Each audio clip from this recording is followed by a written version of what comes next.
trazia esse barco Mitra e Tiago. Dizem que lá, que Dom Fernando ia voltando para Portugal, devido a contendas que teve com os jesuítas, também com os colonos. Ali perto de Aracaju, o barco naufragou, ele chegou até a praia. Os índios trataram muito bem no primeiro dia, e no segundo dia almoçaram. E depois dizem que colocaram uma placa por lá, diz assim: eu, o primeiro pastor, dei de comer aos lobos vorazes. Foi para cá, se essa moda pega, né? Os bichos estão frios. Vamos lá, pessoal. Depois do poema Virgem Maria, ele narra a infância de Maria, a encarnação do Verbo, o nascimento de Jesus, a infância de Jesus com Maria, a paixão e glória de Jesus. Aqui está o quadro ordinário, que é famoso, que ele escreveu na praia de Perói, quando estava lá no Ubatuba, nesse exílio que passou mais de 3 meses. Vamos continuar? Aqui tem algumas estrofes. Vamos lá, se te contemplo bem.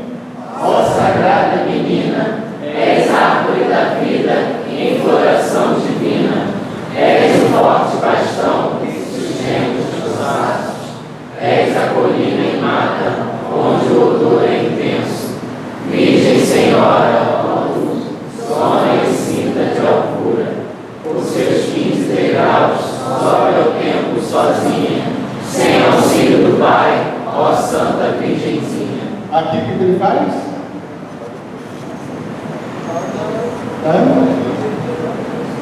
O A, está vendo? Árvore, o A, B, bastão, C, colina, C, zona. Então ele faz uma coisa inteira usando o alfabeto. Aqui só coloquei algumas letras. Tá vendo? Árvore da vida, bastão de sustento, colina de marca. Depois o carinho com Nossa Senhora, tá vendo? Sem auxílio, Pai, a Santa Virgenzinha. Vamos lá? Então aí aqui é o final já da poesia. Vamos ler juntos. Eis, versos, Teodora, ó Mãe Santíssima, te prometi com voto, entre gentil adverso. Teu favor me acolheu com afeto tão caro, que a alma e o corpo guardou sem culpa teu amparo. As inspirações de Deus, almejei mil cansaços, cruelmente expiar, preso por duros laços, mas minha ânsia sofreu a repulsa ilusória, porque só os heróis competem tanta glória. Ele queria morrer mártir, né? Então ele Nossa Senhora que dá os versos, já que eu morri mártir, mas está aqui para a senhora a poesia que eu prometi. Continua. Aqui é o Sachê Moaju Paraná de Iratu, que fala do demônio, que é tecido sobre a graça de Deus. E aqui tem esse Jean Henrique, que ele narra. Esse é um livro que eu descobri na Biblioteca do Vaticano, que foi escrito em 1592, parece. E ele narra em lâminas, em desenhos, a evangelização e os costumes, tanto dos portugueses, espanhóis, desde lá da América do Norte até a América do Sul. E esse Henrique narra um pouco a cultura indígena, e aqui tem alguns elementos interessantes, porque em 1997, completando aí com o 4º aniversário da morte de Anchieta, foi feito um congresso em Coimbra sobre Anchieta. Então vários autores do mundo inteiro escreveram, foram falar sobre Anchieta. E um dos artigos dizia o seguinte, que a crença do demônio que nós temos é uma crença dada pelos jesuítas, coisa da Idade Média, misturam algumas coisas. E aqui não, aqui já narra que os índios acreditavam que cada aldeia tinha um espírito mau, através do demônio, que atormentava a pesca e a caça. Está vendo aqui, ó? Aqui está a pesca indo embora, tem um demônio aqui, ó. Né? Então, que atormentava os homens, ó. Então eles já tinham essa crença. Tanto é que Anchieta disse o seguinte, que cada aldeia também tinha um anjo, um espírito bom, para proteger a aldeia. E aqui, lá no Rio de Janeiro, tinha São Sebastião, e aqui tinha São Lourenço. Então, esse grande narra um pouco disso. Vamos lá? O teatro. O teatro, o Colégio das Artes, já falou, em Coimbra, em Portugal, uma forte influência de Gil Vicente, a Anchieta conheceu. Hoje nós conhecemos esse OPPN 24, tem 12 autos conhecidos, então foram publicados, como viu antes. Anchieta, em 1560, escreve o auto da Pregação Universal, até uma peça de Natal, e ele segue um pouco a cultura indígena. A estrutura dos autos segue a celebração da acolhida. Como é que era a celebração da acolhida? Chegava um hóspede na aldeia, então os índios iam até o porto, então o início da aldeia, saudavam os hóspedes. Os conduziam até a aldeia, com a horta, o chefe, chamavam outras pessoas para poder estar com eles, saíam falando bem, convidando as pessoas para irem até a horta. Se o inimigo fosse bem visto, ele ia ficar vivo. Se fosse um inimigo valente, podia ser morrido, ser morto e ser devorado pela vida pessoal. Então a gente pega essa estrutura dos autos e coloca da política e coloca nos autos, nas pedras do teatro. Passa. Então aqui, o auto São Lourenço está publicado, um autor chamado Valmir Ayala transcreveu o auto de São Lourenço. Ele tem um pouco os índios, o demônio, o santo, ali na capa, o auto de São Lourenço, que foi ensinado aqui na igreja de São Lourenço, que é uma igreja belíssima, pequenininha, ela pertence à prefeitura, mas é a igreja para celebrar a missa, uma igreja bonita, um retábulo, tem o São Lourenço no centro, muito bonito, a igreja vale a pena visitar. E ele é o marco da fundação da cidade de Niterói. No Rio de Janeiro, nós tínhamos 3 aldeias, uma no Rio e 2 em Niterói. A aldeia de São Lourenço, aqui no Ponto Sem Réis, e a aldeia de São Barnabé, e Itaboraí, que ainda compete. Só que lá foi destruído, aqui continua ainda, graças a Deus. Tá? Essa é a igreja.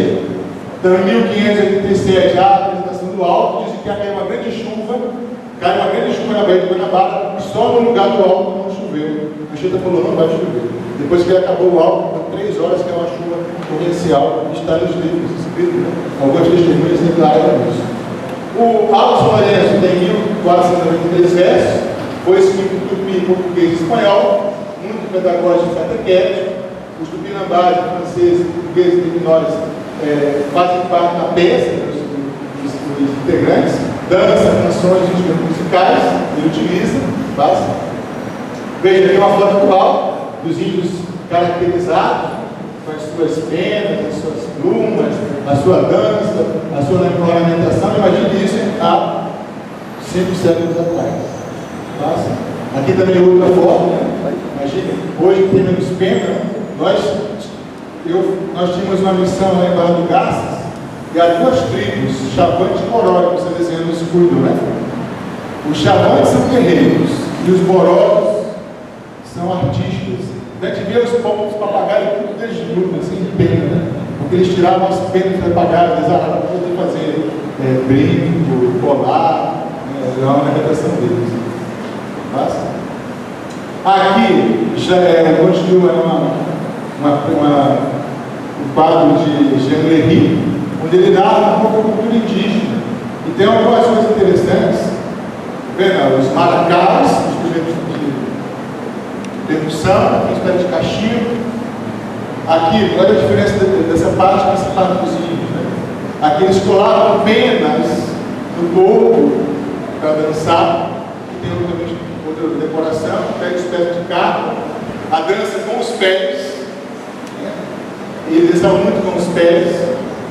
Então é um pouco da. Imagine isso, até hoje a gente vê os índios também dançando mais ou menos assim, né? Passa. Aqui é o Alto São Lourenço, um pouco os personagens principais: Guaxará, Rio de Demônios, Aimbiré e Saraiva, criado de Guaxará, Tataurana, Urubu, Jacuraçu, companheiro dos diabos, Valeriano e Décio, imperadores romanos, São Sebastião, patrono do Rio de Janeiro, São Lourenço, patrono da aldeia de São Lourenço, os personagens velhos, anjos, temor de Deus e maus companheiros. E aqui é interessante porque Anchieta coloca o nome desse Guaxará, era um animal da época. Então ele coloca, vai charar com os demônios, um animal que os índios conheciam. Tá? Urubu, guaraçu. Então ele usa os animais do local para poder também conscientizar aquela coisa. E através da própria poesia, dá para ver como é que era a fauna dali da região. Então nessa região tinha esses animais. Depois também ele usa elementos da cultura romana, São Valeriano e Décio, santos católicos, para poder. E também ele fala de algumas virtudes, né? Dos anjos, o dom do Espírito Santo, que é o temor de Deus, o amor de Deus. Né? Isso vai usando elementos para poder colocar a doutrina católica de maneira bastante assim, pedagógica para os índios. Aqui tem uma parte do Vai Xará. Vamos ler. Molesta-te, gritando-me muitíssimo, os seus novos hábitos, têm gerado Brasil, para prejudicar a minha terra. Quem como eu sou conceituado, sou o diabo assado, por aí afamado. Então, o demônio sempre reclamando porque Jesus vieram e os índios estão começando a ter novos costumes, né? Passa. Aqui vem, vamos ler, boa pousa, até vomitar para mim. Isso é apreciadíssimo, isso se recomenda, isso é admirável. São ali conceituados os sacerdotes, demônios, quem bebe até esgotar-se por caminho. Esse é valente, ansioso por lutar, de enfurecer-se andando, comer um ao outro, prender tapumes, amantes e faces, desonestos, espião, adúltero, não quero que o gentio deixe. Então aqui ele fala, né, os pecados dos índios, embriaguez, homicídio, o canibalismo. Né? Então, narra um pouco de pé. Aqui ele narra no inverso, também narra em prosa, nas cartas se contavam um pouco sobre isso. E também naquelas dinâmicas que a gente vai ver, nas desenhos que a gente vai ver daqui a pouco. Então há 3 elementos históricos do Brasil Colônia, da época de Anchieta, que são as poesias, as cartas e os desenhos. Vamos passar? Aqui tem os índios fazendo o caulinho, está vendo aqui as índias, né, cuspindo aqui para fermentar, um pouco do negócio feito com mandioca. Aqui em cima eles dançando, né? Aqui já mexendo aqui o caulinho, aqui também provando, né? Aqui eles também com as penas no corpo, essa espécie também de roupa aqui, um pouco de ornamento aqui na cabeça. A gente vai ver um pouco a cultura aí dos índios também fazendo. E esse é o historiador Hans Staden, que morreu também. Os índios mataram, mas deu tempo de ele fazer alguns desses desenhos ainda do tempo que passou com os índios. Vamos lá? Por favor. Pulou a bola? Não pulou não. Ah, tá bom, desculpa. Pode passar. Então aqui, o negócio bem divertido. Vamos ler. Seus nobres e primas foram levados à velha aquela da minha sogra. Eis a panela para cozer milho. A sogra dentro dos índios já era nada em vista. Então foi uma questão cultural europeu. Então, e aqui também narra o que as mulheres comiam. A parte mais mole era dada para as mulheres, os bofes e as tripas. Os homens comiam os ossinhos, os ossos, as partes com carne. Desculpa falar isso, mas é verdade. Vamos lá? Aqui tem uma cena preparando uma pessoa para morrer. No original, está muito mais coisa, vai mostrar algumas coisas para vocês, está vendo? Ó? Eles estão com penas, segurando 2 cordas. Aqui no tacapo tem umas pinturinhas aqui, e na testa dele também tem a pintura também. Então, o cara nobre, o cara bom, ele matasse o camarada com uma paulada só. E quem preparava, nada contra, né? Quem preparava o cara para morrer eram as mulheres. Né? E os homens davam lá na facada. Vamos lá? Aqui já narra um pouco do trabalho sendo feito. Aqui a cabeça do camarada, as vísceras, cortando aqui os membros superiores. Né? Isso tudo é verdade. Vendo as mulheres comendo aqui, ó, as coisas mais delgadas. Aqui está o próprio Hans Staben, o cara que contou isso aí. Passa. Aqui já tem uma cena mais, desculpa, vou mostrar a cena mais. Está vendo aqui, ó? Tem uma criança chupando um dedo mocinho aqui, ó. Passa. Aqui já tem a questão da Anchieta, churrasco. A Anchieta usa o elemento do alto de São Lourenço, porque os índios estavam acostumados a fazer isso. Então a Anchieta fala assim: São Lourenço foi queimado vivo na fogueira, eu vou também passar isso para a realidade da cultura indígena. Eles faziam isso. Só que na escola, muitas vezes, o pessoal coloca a teoria do bom selvagem. Não é que os portugueses fossem santos, os espanhóis não fossem, mas isso aqui fazia parte da cultura indígena, aqui na nossa costa. Tanto é que tinha um bloco, no século passado, tinha um bloco ali na São Lourenço, que se chamava Inocentes Canibais. Tem uma razão, porque tinha um canibais aqui na hora do Brasil. Não passa. E aqui, vamos lá, aqui é bonito porque ele faz lembrar um pouco o Senhor da Cruz. 2 fogos traziam alma com que as brasas edificam. E no fogo que se assou, com tão gloriosa palma, nos tiramos triunfou. Um fogo foi o temor, do bravo fogo infernal, por honrar a seu Senhor, fugiu da culpa mortal. Outro foi o amor fervente de Jesus que tanto amava, que muito mais se abraçava com esse fervor ardente, que com o fogo que se assava. Ele usa a ideia do fogo, para dizer o fogo do amor de Deus, o coração de Jesus como uma fornalha ardente de caridade. Os jesuítas sempre foram propagadores do amor ao Sagrado Coração de Jesus. Aí aqui também chamas de amor, tem algumas poesias da idade do século XVI que usam a questão do fogo. O próprio Senhor da Cruz usava, fez também uma poesia usando o fogo. Passa. Aqui já ele escreve em espanhol e em português. Na Universidade de Coimbra tem lá uma poesia que o Anchieta escreveu um verso, uma estrofe em italiano, espanhol, português, tupi, italiano. Interessante porque ele tinha um padrinho que era italiano, então ele também sabia um pouco de italiano. Então aqui ele narra um pouco aí o martírio, depois celebrar isso com tanta ficção, claro, martírio, tomar-me conselho, subir de virtudes, tener por espelho. Repudiamos nossos vícios, não crendo nos pajé, nem dançando, girando, praticando o curandeirismo. A grande confiança em Deus, de teu coração não fugiu, junta-te, confiamos em Jesus, nosso verdadeiro Pai. Eu falo um pouco das práticas também religiosas aqui, dos nossos nativos argentinos. Passa. Aqui já é outra parte também, narra o martírio de Lourenço, lá em São Lourenço queimado, ele mesmo, Bastião e Sebastião. Bastião também é aquele outro, talvez seja um anjo da guarda desta aldeia. Eu sou jiboia, socó, animais da região. O grande tamoio do Ibiré, existe a confissão, remédio o Senhor da cura. As almas enfermas dos índios com ela sabem de todo. Segue-lhe a comunhão, iluminando esta aldeia, junto de vós estou. Não me afastarei daqui de custodiar a aldeia que carregou o nosso Senhor. Então aqui é a cena do narra um pouco dos guardiões da aldeia, um pouco do sacramento que eu ia falar antes. Vamos lá?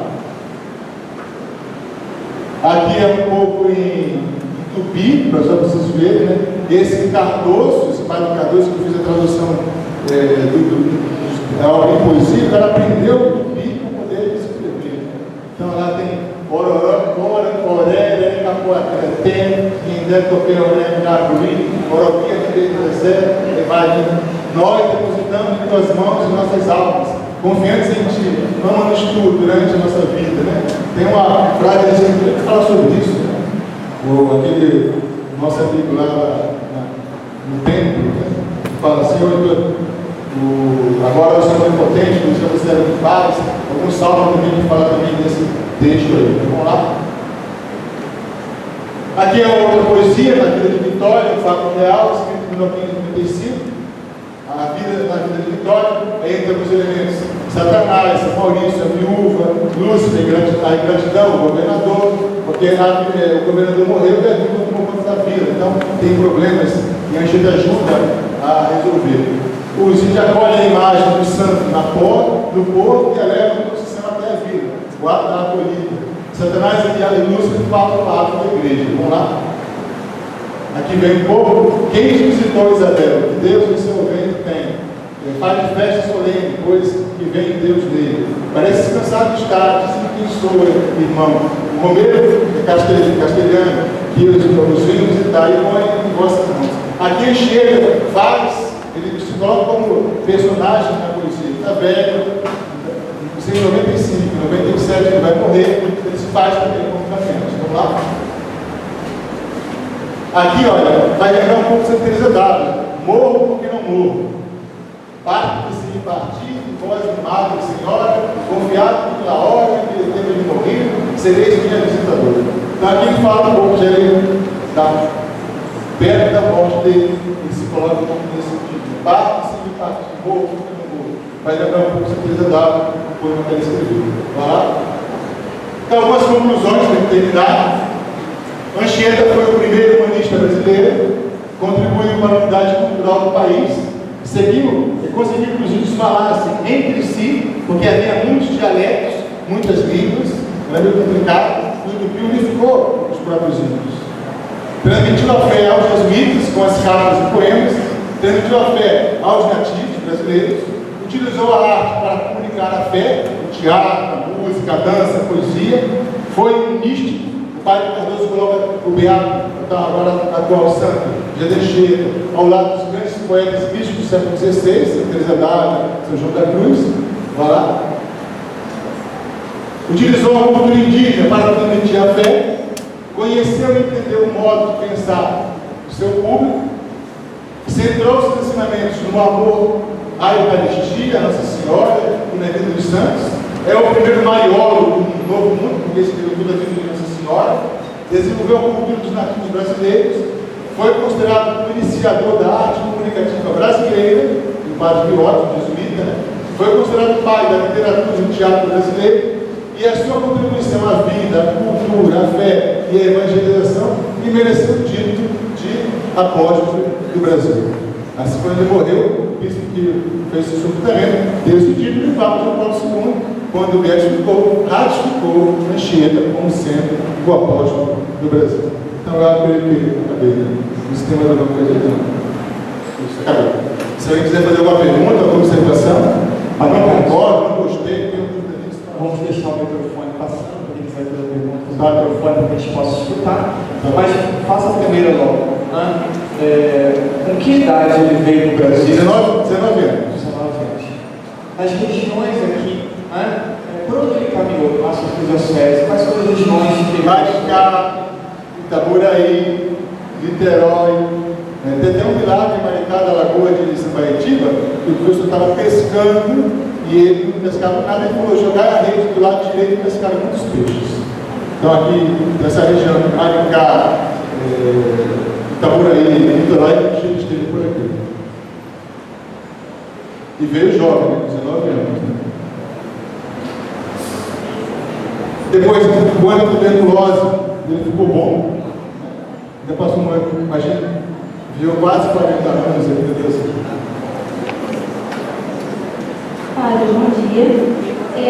O senhor falou de uma obra chamada Papel de Franciscanos de Universal Brasileira e falou ao autor, só que eu não consegui pegar. É da UFRA, né, de doutorado, do professor Sangini. Sangini.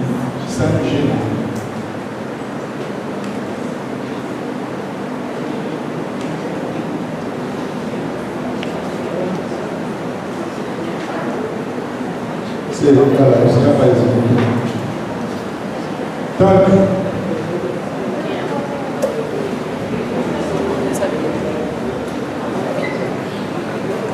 bom, como São Lourenço foi muito importante para a cidade de Niterói na sua aldeia indígena, por que o padroeiro é São João Batista da cidade? Boa pergunta. A questão é que antes disso, né, São Lourenço veio depois. Já havia devoção a São João Batista antes. O teatro é que foi dedicado a São Lourenço. Mas havia a versão anterior a São Lourenço.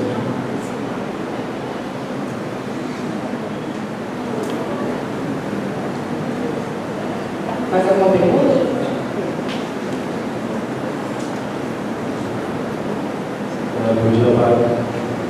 Você falou que usavam cartas, poesias, provas e até o teatro para evangelizar. Existe alguma outra ferramenta que ele utilizava para evangelizar?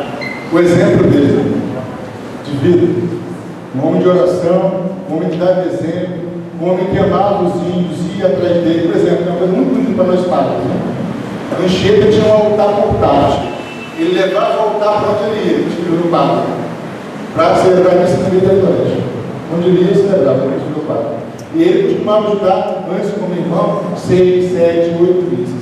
A devoção à Eucaristia e a devoção à Nossa Senhora é algo que, como a gente disse um pouco no início, né, era marcante São Chico. Né? Então, o exemplo dele, quando ele morreu, mais de 70 mil índios levaram ele, o corpo dele, no funeral.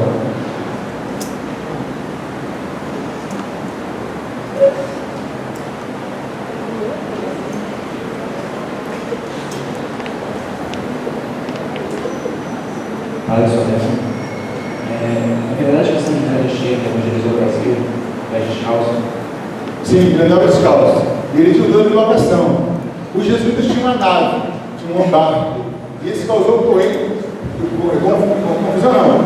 O nobre que dizia que não deveria ter nada, não deveria ter barco.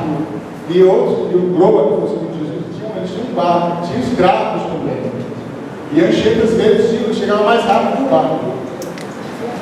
Então ele tinha algumas coisas assim meio místicas na vida dele, curas, ressuscitou uma criança que foi enterrada. Então Deus deu algumas graças extraordinárias a Anchieta. Bom dia. O senhor disse que ano passado ele foi canonizado por um decreto da Igreja de só que geralmente nos processos de canonização se avaliam os milagres. Também. Esses milagres que o senhor falou, então, eles já tinham sido reconhecidos desde antes da beatificação? Sim, já em vida, ele já morreu com dor de santidade. E muitos milagres foram feitos. Só que o copo da Anchieta, até no dia da canonização, foi adiado, né?